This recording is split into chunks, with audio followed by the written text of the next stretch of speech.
Hi, very warm welcome. It's Jim from Avstar Observatory.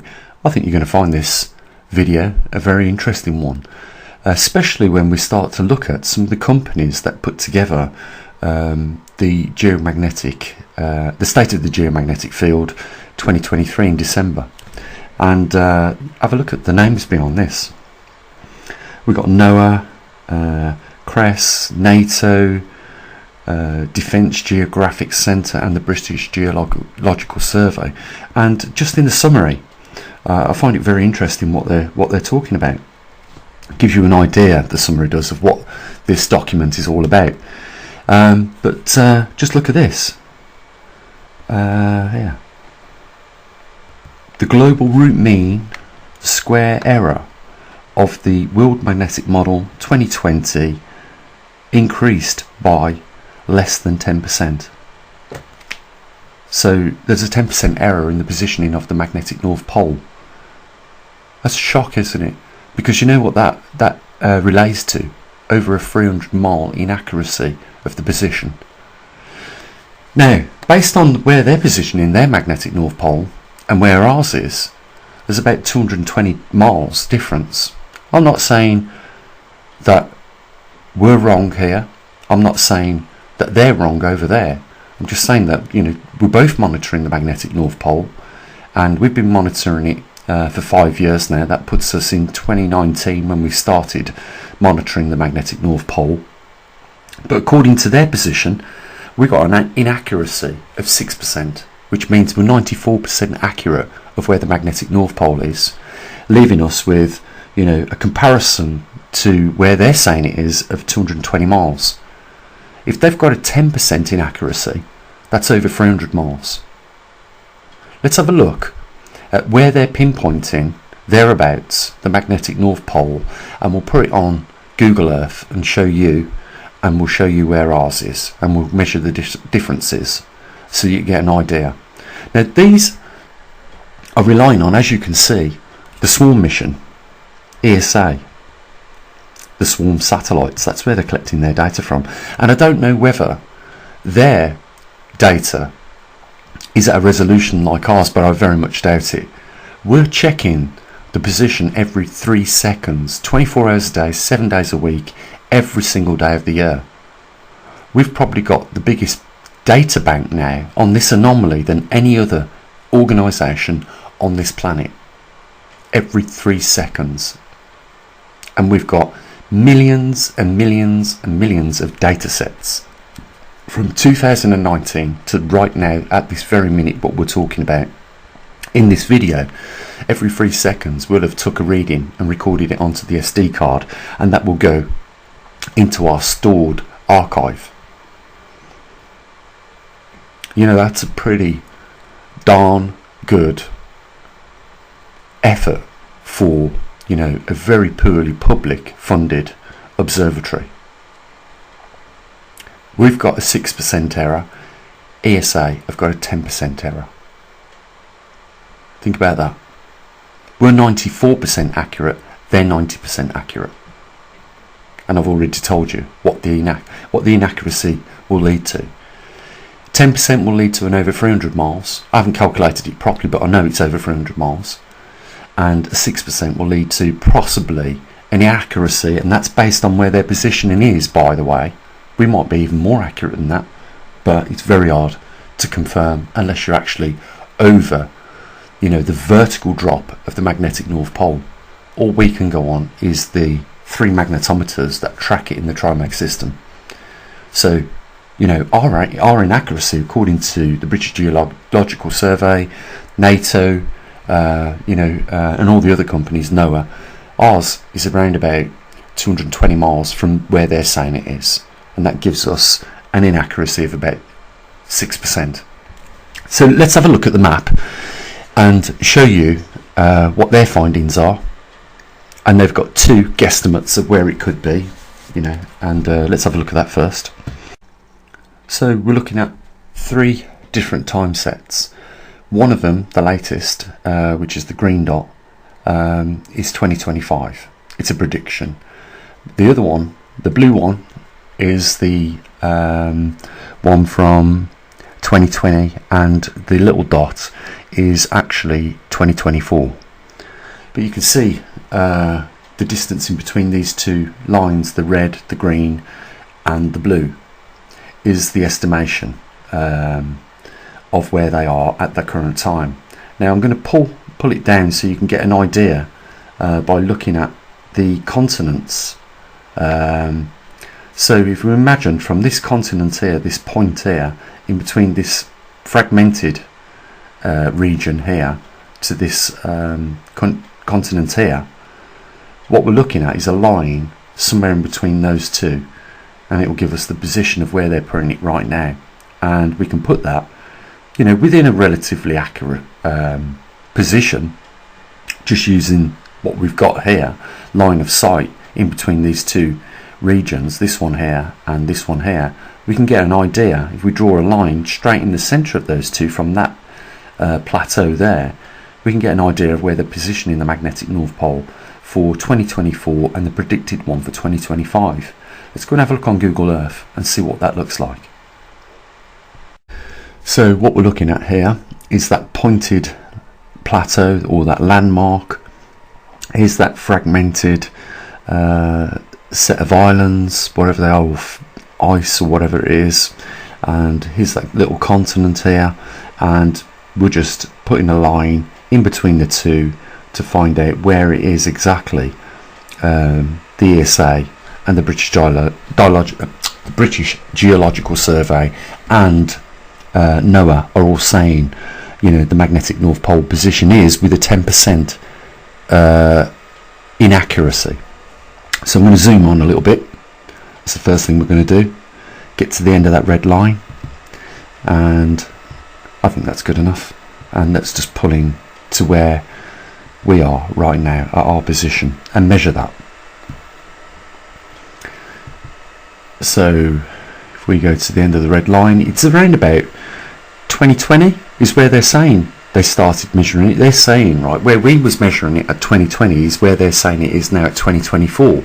So if we just measure that right to the end and see how many miles that is, it's around 170 miles.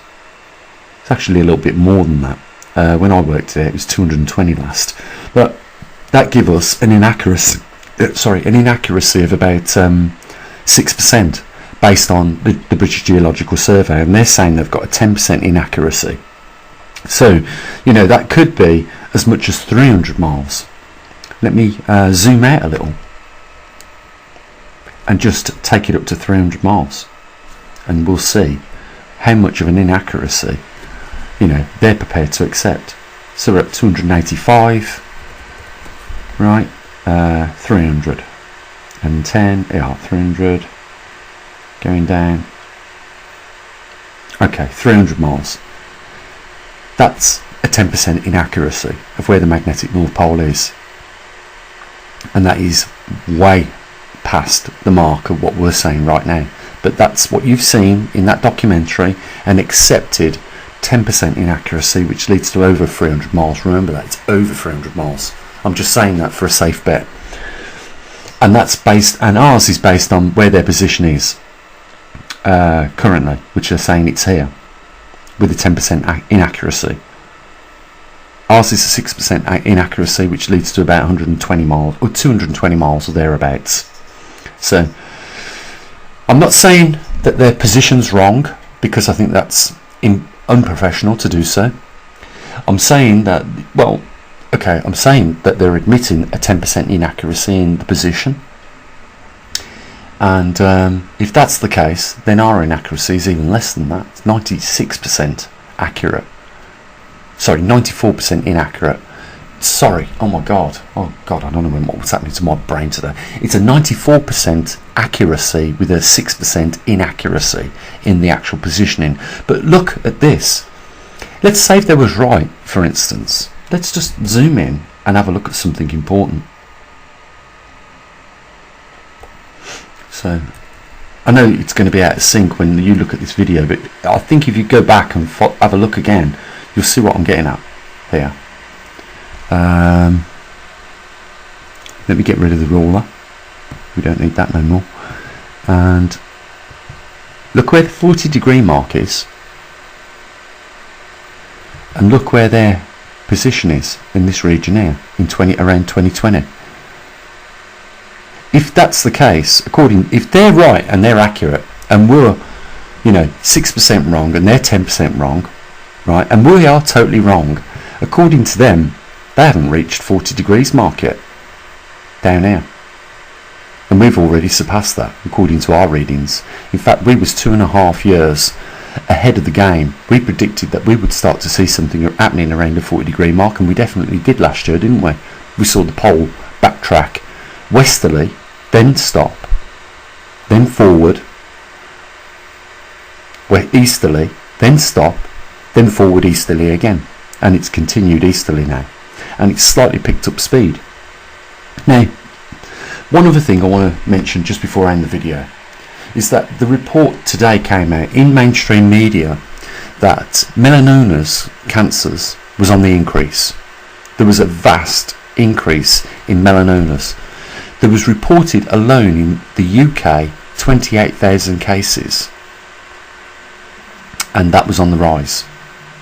And it's exactly what you'd expect during a magnetic pole reversal at this stage. And this is what I'm telling people, you know what, if you've got kids, for heaven's sakes, coat them up in the highest factor sun cream if you're going to let them play out in the direct sunlight, because you have to realise we've got a 20 to 25% reduction in the magnetosphere, which means more radiation is coming through. Could be the cause of these melanoma increases. And over the next day or so, I want to talk about the real issues that are revolving around this magnetic reversal, because I don't think people really understand what the consequences are of this and are taking it seriously on board. That little thing can prevent, obviously we're seeing an increase. Obviously mainstream has announced the increase in melanoma cancer increases. Alone 28,000 people in the UK have got melanoma cancer, and it's on the increase. So if you're going to go out in the sun when it's 25% less protected by the Earth's magnetosphere due to the magnetic reversal weakening the magnetosphere, then you need to coat them heavily in a factor 50 sun cream or sunblock. Don't take this for granted, what I'm saying. This is going to continue to get worse as we go further into this magnetic reversal. And when we start to see rapidly accelerate, we know that the decline of the magnetosphere is going to rapidly deplete. My advice would be not to go into the sun at all at that point in time, because the risks will be tenfold. And you know what? It's accepted by mainstream scientists as well as other scientists that it could drop the magnetosphere strength. Our protective field could drop as little as 5%. So just bear that in mind. If we're seeing a rapid increase in melanoma cancers right now, and we've only got a 20 to 25% reduction, leaving a 75% effective shield, what do you think is going to happen when we get down to the 50s, and then the 40s, and then the 30s? What do you think? You're going to let your kids play out there? You're going to let your loved ones sit out there in that radiation? Because that's the way people need to start looking at that. It's radiation. It's not, a beautiful warming supply of vitamins D. It's a bombardment of radiation. Our primary field is depleting due to this magnetic pole reversal. And if you don't take it from me, then do some research. Simple as that. It's entirely up to you. You can get on board funding this private observatory. Let me tell you something, we are going to come into our own at some point, and our data is going to be very extensive and worth a ton of money. to the scientific community. It will be. We have millions and millions of data sets tracking this magnetic pole reversal at an incredible resolution of 3 seconds for 5 years so far.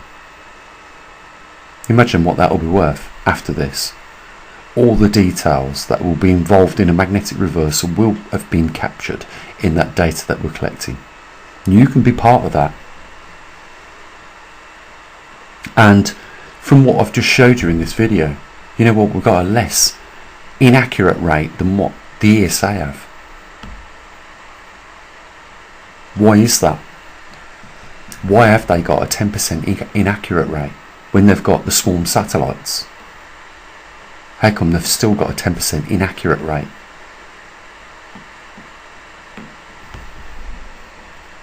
I'll tell you one thing, you won't get this on Ben Davison's Observers channel, this sort of information, and you won't get it on David Morello's Open Hammer Ranch, and both of them claim to know about geomagnetics. One of them thinks he's a solar physicist and puts down MIT all the time and NASA. Can you believe the audacity of that narcissism? You're going to wake up sooner or later to these people like Brian Gunderson, another one who claims to be an expert in the geomagnetic field, talking about these little widgets that anyone can get their hands on. Anyone can do some research online and find out what's going on. Solarham's a good channel on the website, you know, amateur radio station, who obviously have an avid interest in what's going on with solar activity because it affects ham radio. But he's a good source of information for solar data. You know, you don't need to go to his shop, Suspicious Observer's shop, or buy one of his benches for £2,000 or £3,000 just to have your nameplate put on there. You know, you can go straight to Solarham online and get all the solar data you need. And if you want specific information on geomagnetics, you know, we're here for you. You should support us. It's the bottom line. And if more people support us on PayPal over the coming weeks, then we will bring the geomagnetic North Pole positioning back to YouTube. Simple as that. But we want to see, you know, more people joining in on supporting, not just taking the information. You know, it's not free for everybody. It requires a few of you to, you know, chuck in a few bucks here and there. And it's not mandatory. We're not selling you anything. We're not selling you cups, mugs, anything at all. We haven't got no shops like these people have. It's clear what the motive is.